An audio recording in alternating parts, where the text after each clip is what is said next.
The question today is there a better midfield duo than Barcelona's midfield duo? Pedri and Frankie de Jong. We all know these guys, man. These guys can possess the ball the hell out of you.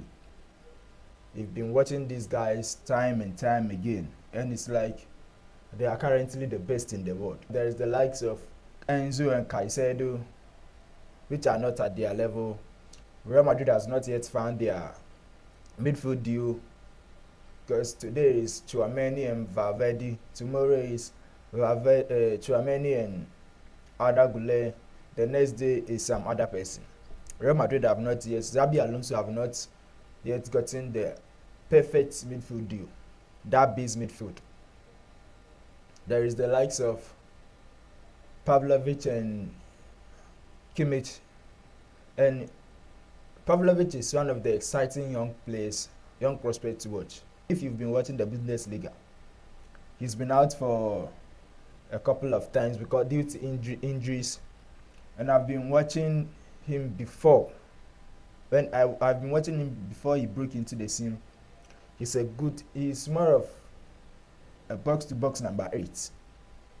Right? He's a good tackler, a good passer. He does everything he needs to do as a midfielder, as a central midfielder. Well, not at the level of the likes of Pedri, the likes of Jude Bellingham, the likes of Declan Rice. He's not at that level yet, right? And talking of Declan Rice, there is Declan Rice and Martin Zubimendi, right? That Arsenal midfield. I think that Arsenal midfield, in terms of what they give on the pitch, right? In terms of what they produce to their teams, in terms of how they impact their teams, I think that Arsenal midfield is the top 3. Not to talk of even the Arsenal defense. We are not talking about the defenders today. Right? That Arsenal midfield deal.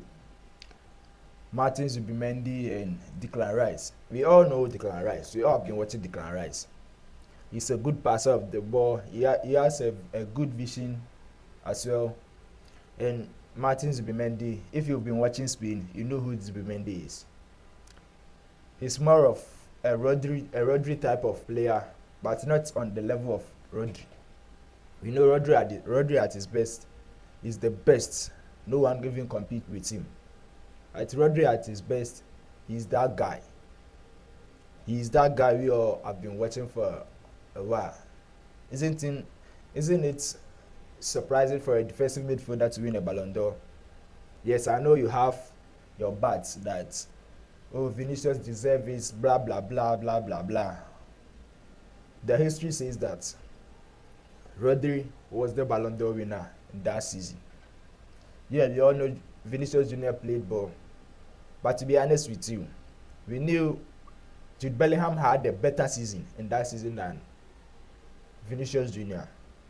But it just became a preference of the club to project Vinicius Jr. instead of Jude Bellingham.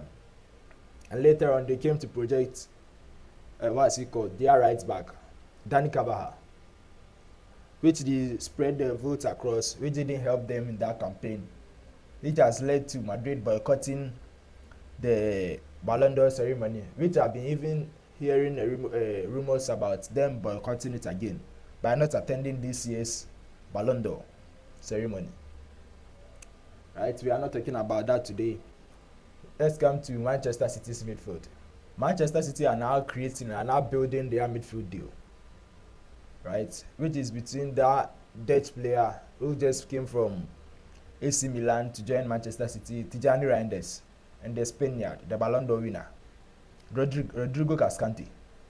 We all know what he can do, and we all saw what Tijani Reinders offered to AC Milan last season. Came to conquer the Bernabeu, had a really great season, scoring a lot of goals, defending well, a good passer as well. And he's a box crusher, right? A box crusher. He have a little bit of that striker's instincts, right? That Bellingham-like play.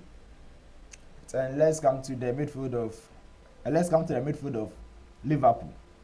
You know, Liverpool has a really good, I'll not say great, right? A really good midfield deal in the shape of Gravenberch, who is in a really good form currently, right? And Alexis McAllister. If you've been following me for a while, you know I'm not a big fan of Alexis McAllister playing at Liverpool.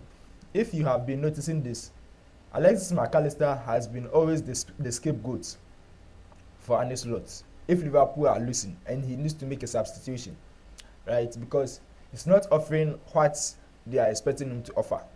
Like when he came to Liverpool under Jurgen Klopp, the first few months of his, we know how great McAllister played, but it's not at that level anymore. Let's come to the midfield of PSG, Paris Saint-Germain. You know, I think this is the midfield that can give the likes of Pedri and Super Frankie a bit of a competition, right? We know they are good. They are that good for Paris Saint-Germain, which of course you can make the argument of them winning the Champions League for Paris Saint-Germain. Yes, you can make that argument, and also helping Portugal to win the Nations League as well, which Vitinha was the core part in that team. Vitinha was a core part in that team, but João Neves used to be played at right back instead of in that defensive midfield, which he likes to partners Vitinha, right? The coach, what's he called? Roberto Martinez used to be subbing off João Neves, right? João Neves. He didn't use them both in the midfield. I guess because he's not playing that very possessive play, right? He's not playing that possession football, so he doesn't see João Neves with maybe his height. I don't know what the coach has been thinking about him. Maybe it might be because of his height. That's why he doesn't want to start him at the defensive midfield of his, right? Or maybe an 8 of his, which that would be a very great deal, a very good deal for Portugal in years to come. And having Bruno Fernandes at the top as their number 10 for them. You can imagine this midfield: João Neves, Vitinha, and Bruno Fernandes. But the coach has not let us see that great midfield that midfield trio would have been. But it's in the house of future. Let's see what happens in future.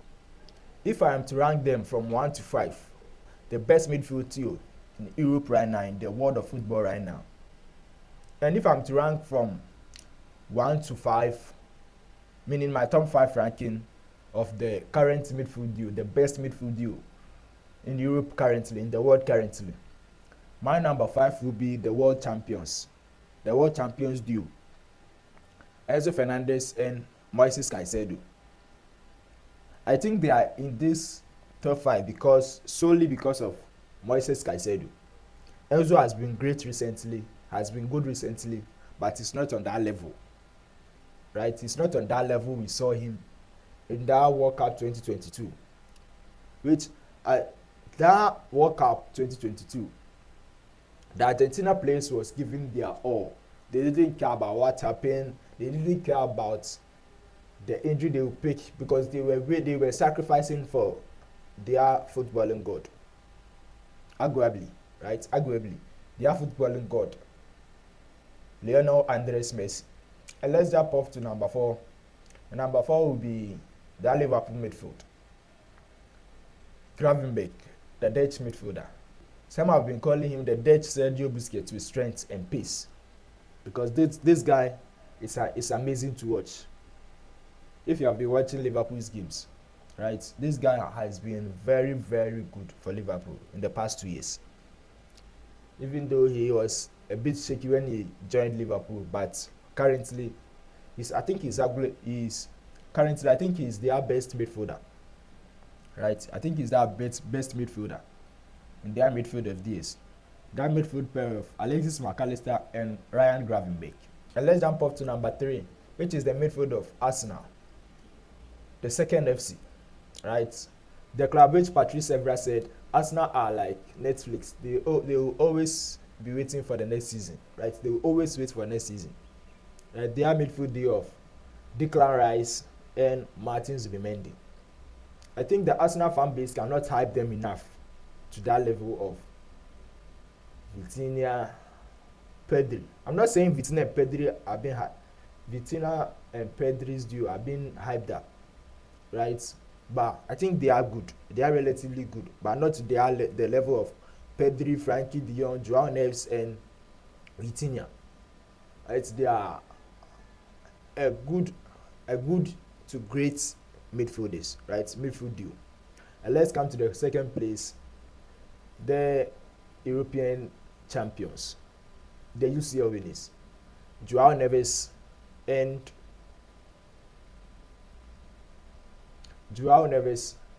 Vitinha.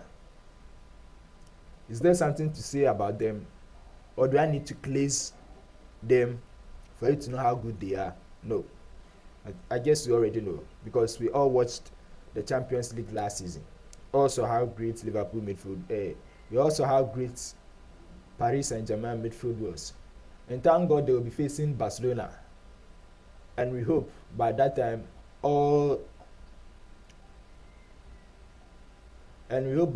both clubs players will be available. There will be no injuries. Currently, I think PSG are having some injuries, right? And Barcelona is having as well. But the rumors from Barcelona is Lamine Yamal will be ready for that Paris Saint-Germain game, right? And PSG are missing Desiree Doué and Ousmane Dembele, a potential Ballon d'Or winner, alongside with Lamine Yamal. How I wish these two players will be available for that game, to see how great they can give us, to see how great of a performance these players can give us. If it was me, I would have wished that the Ballon d'Or would be decided after that match. But it's football, everything can happen, right? And let's move on to the number one spot, the kings of midfield in Europe right now, Pedri, Gonzalez, and Frankie De Jong. There is not more words, not more sentences, not more phrases I can use to hype up this midfield enough currently in the world. Because to face that midfield of Newcastle at St. James's Park, to be precise, having their fans behind them and being able to dominate that midfield, wow. Barcelona are currently having the best midfield duo in the entire world. And can Barcelona be like, how greedy does Barcelona wants to be? Because you are having the likes of Pedri, the likes of Frankie De Jong, the likes of Lamine Yamal, and Rafinha in the same team. How greedy. Not to even talk of Kubasi and Julius Koundé and their goalkeeper as well, Juan Garcia. How greedy can Barcelona be? And currently, Rashford is seems like he's picking up, right? Maybe it's just a game that he turned up, but let's see what happens in future.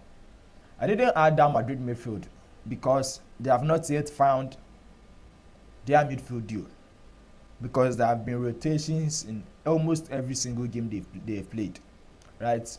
Tchouaméni kind of looks like he's a guaranteed starter in that midfield of Real Madrid, but he's been waiting for his partner, which Xavi Alonso has not yet found one. Today, Arda Güler is playing alongside him. Tomorrow, Valverde. Maybe next tomorrow, it will be Bellingham. Let's see what happens. Let me know what you think about my rankings, my top 5 rankings, and let me know about your rankings as well. Don't forget to subscribe, and don't forget to hit the like button. Peace out.